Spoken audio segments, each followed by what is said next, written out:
So I see we're back to that.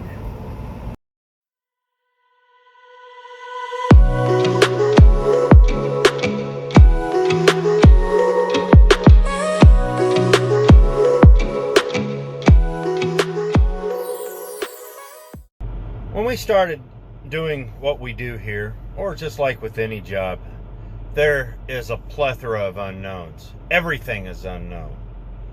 And a lot of times, and this job is certainly no exception, it brings on a lot of fear of the unknown because the consequences are very real, whether you realize it or not.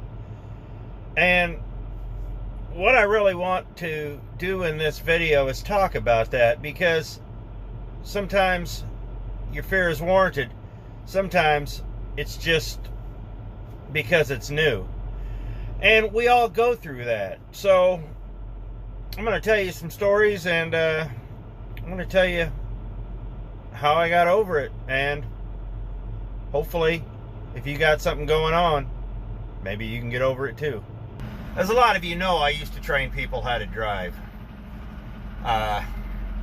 It ended poorly, and it wasn't for my undoing. It ended poorly for, well, that's another story. I had a lot of brand new guys, and they were fearful. A lot of them were too proud to admit that they were scared. I wish they would have. They would have gotten over it a lot quicker. This is a job that takes you to a lot of new things and a lot of new places. The students that didn't have a little bit of healthy fear, and a little bit of fear is healthy, were the ones I usually ended up firing.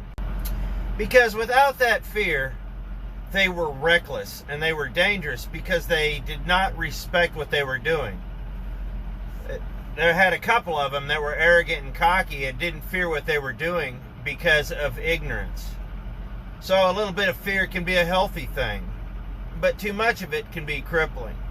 And that leads me into my first story about a guy who had all the natural born talent in the world, but he let his fear override what he was doing, and it ended his career. So I pick up this guy, and we start heading out on the road. He's shaky like all the new guys. Ain't got a problem with it. He can drive the truck, but it's a little iffy. I had pretty much had a general rule. The first day, you sit in the truck. The next day, I work you a couple hours. The third day, I drive you into the dirt. Seemed to work. It gave the guys the implication that we were here to work. And that's what my job was, to make these guys work. That was my specific job. I wasn't trying to be a jerk. That's just what we had to do. So he gets going, and it's like he just can't pull it together. You know, and he talks about, you know, training and this and that. He trained around Des Moines. And then it just wasn't happening. I even kept him an extra week. I could not figure out how to bring it out of him. Because about the third week in, we get around to where he trained. And all of a sudden, his talent came out. All of a sudden he got comfortable because this was where he trained. And all of a sudden this brand new guy was driving this truck like a 15-year veteran. And I was shocked. I was like, why can't you do that anywhere else? And he said, well, this is where I trained. And I'm like, this road's connected to every other road you've ever been on. I say, if you could figure out how to get over your fear, you'll be unstoppable. And his fear got so to the point, I could not bring it out of him, and he ultimately didn't end up driving. It was just a real sad deal. The guy was such natural talent to be let go because he could not get over that hump. And it's a sad deal. Now with new guys, I understand that these big companies try to put them all in a box. You know, we need these guys to do this, we need these guys to do that. But the problem is, with a new guy, you kind of have to feel them out. And most companies don't do that. Once they're through their training phase or whatever they call it, hey, there's a field with the wolves, you know, and they throw them there. And which is pretty much what happened to me. But a kid's first outing out of his training phase by himself, you don't sit and say, all right, you farm kid from Iowa, your first load is, oh, you're going to the Bronx, good luck, click. That happens far too often. And that will bring on a lot of undue stress, because you need to work up to something like that, because it's not going to be a good thing, and you're either going to make it or you're not. And sad to say, when new guys are stressed like that, they're not. Now, I've had a couple of students here and there that they're so fearful of screwing up or screwing something up because it's been drilled into them that there's no, you can't screw up. Of course you can screw up. Everybody screws up. I've done it. That guy to the left of me's done it, and that guy to the right of me's done it. That was the other way. But we've all screwed up. Screwing up is part of driving truck. But the problem is if you stress yourself out trying not to screw up, you're going to be a disaster. You have to relax, let things fold out, and deal with things as they come. You don't intentionally try to screw up. But I've had students that have been so fixated on the details and not screwing them up that they miss the big picture, and they really do a lot of damage to themselves and the equipment and all that, instead of just embracing the job and taking it minute by minute. Being scared of what you're doing can come back and bite you. Now, there's another kind of fear, though, that it's not the driver's fault, that I really hate, and I've talked about this before. One of the things I hated about my last company, and ultimately one of the reasons I ended up leaving, and this wasn't even the main reason, and I see this in a lot of big companies, is manufactured fear. This is your job. This is your head. I'm holding your job over your head. And they sit there and they strike the fear of God in these kids and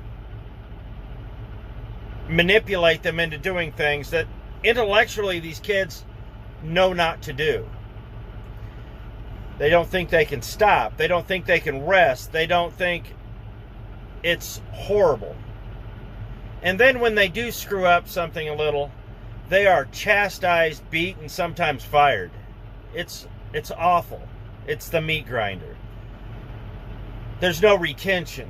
So they have this manufactured fear that plays on top of the fear of already being at a brand new job. This is a whole new world to these kids. And so they manipulate that. Watch it. You have a lot more rights and you have a lot more leeway than you realize as a new driver. Don't let them put that fear on you. You have enough going on. So don't let the stress get to you. Don't let the company fear get to you. And just do your job to the best of the ability that you know how to do. And another thing, do not be afraid to admit you don't know. One of the keys to success in this business is admitting that you don't know. It's all right to be a little bit of a failure. You're gonna be brand new. The secret is just admitting. Embrace the fact you don't know and ask questions. But ask good questions. You're gonna get ridiculed by a lot of the guys, and I don't like that. But at the same time, if it's basic stuff that you should already know, that's one thing. But if you're going to a place that's brand new, like Chicago, for instance. Chicago is a great place for a new guy to learn inner city driving. It's just tight enough to put the fear of God in you, but yet it's open enough to where you can be comfortable in doing it. But you have to stay on your toes. I recommend Chicago before you go out to LA or New York, or even Atlanta. Atlanta, ugh. But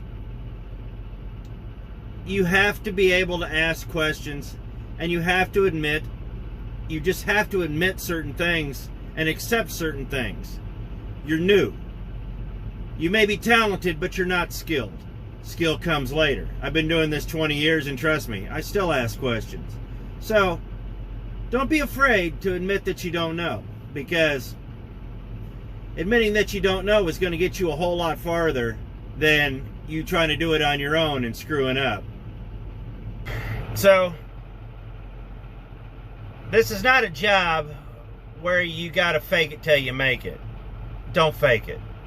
Guys can sniff out a fraud in a minute, and faking it's only going to get you in trouble. You just got to work on making it. One of the most dangerous guys I've ever been around when training was the guys that were talented, like I've said before, but had no skill. They didn't fear what they were doing. They were cocky. And consequently, these were some of the most dangerous people I encountered. They wouldn't admit that they were fearful. They wouldn't admit that they were scared. They thought they could overcome it with their talent. Absolutely not. That will get you killed. Literally. These guys were the ones that were doing dangerous things, yet they didn't know how dangerous they were, because they didn't have the skill level to understand the danger they were in.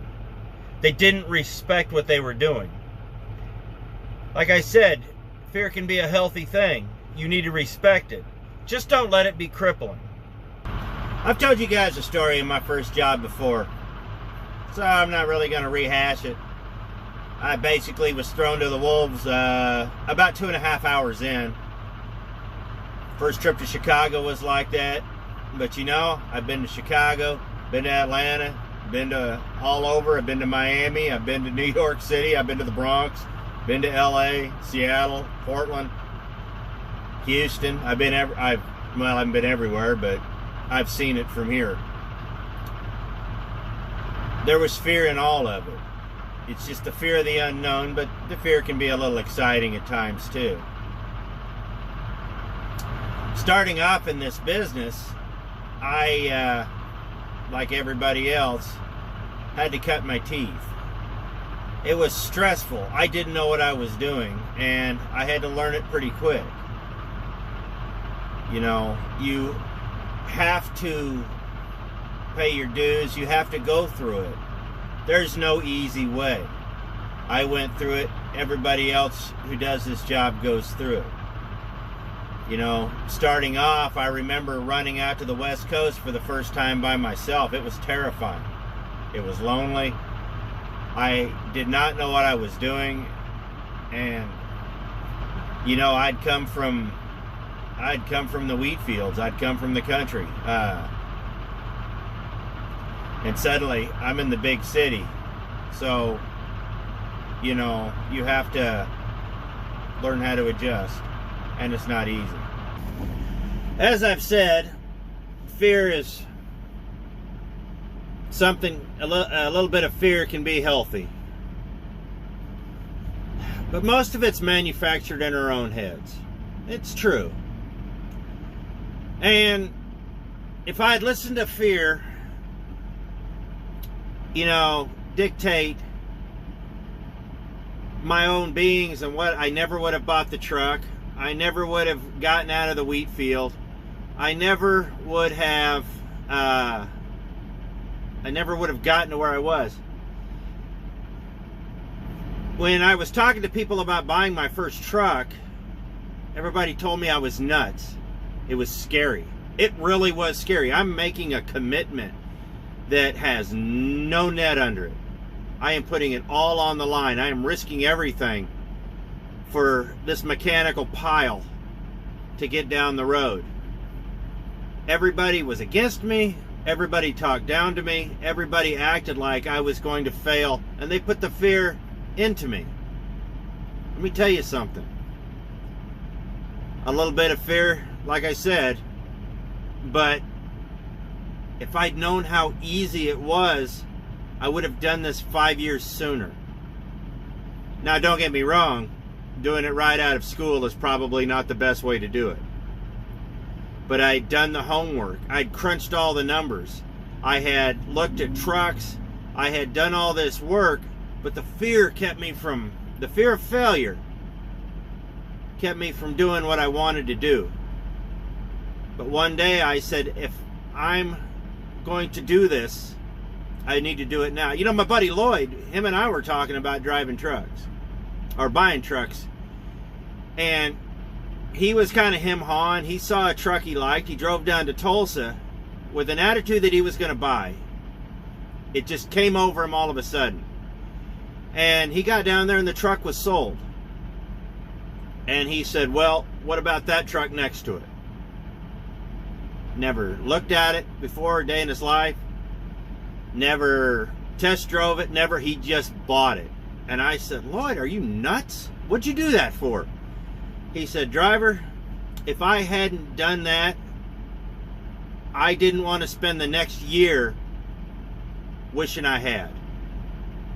And that truck changed his life. Something to think about. What got me on this train of thought was a video I watched the other day from Rob Pitts. I don't know if you guys are into automotive YouTubing or not. He's got a channel called Rabbit's Used Cars. And he said, you can't be scared to make a move. You know, you got to be willing to risk it all, and you got to be willing to lose it all. But I'll tell you what, it's not, from my own personal experience, it's nothing like I thought it would be, and it's nothing like these naysayers said it would be. Have I had trouble? Absolutely. Have I been in a little scrapes and bends and all that? Of course. But don't let fear dictate what you do. Master your fear. And I'll tell you what, this job can be awfully rewarding. It's not going to be rewarding overnight, but it's going to be good. And once you get past that first hump, and the only thing that will get you over that hump is time and experience and skill. And all of these things take time, of course. That's it. So, master the journey. Have fun. And after a year or two, you'll know what you want to do. But don't let fear dictate your path. If I had let fear dictate my path, I would never be here making these videos. I would never own my own truck. I'd probably still be in an old ratted out Freightliner, working for next to nothing, running grain across Kansas.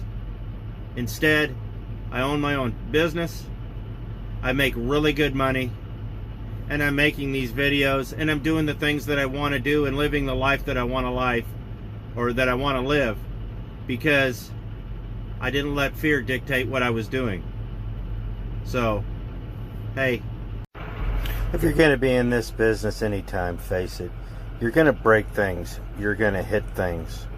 You know, you're going to end up bending your truck like this guy here. You're going to hit things. You might even blow a scale house. You probably get a ticket for that. You might even spin out on the snow like my buddy Jay. And you're going to see your fair share of tragedy like this. And you're probably going to see some weird things like this. But you also get to see some cool stuff like this. And much more like that. So enjoy the ride. Get over your fear and just accept that this is how it is. This can be a really good life if you let it. Don't let the fear dictate the path that you're on. And don't let the fear hold you back from what you really want to do. Because if you do, you're going to miss out on a lot of neat stuff. So I appreciate it. Thanks for watching. And I hope this video helps you. And we'll see you next video.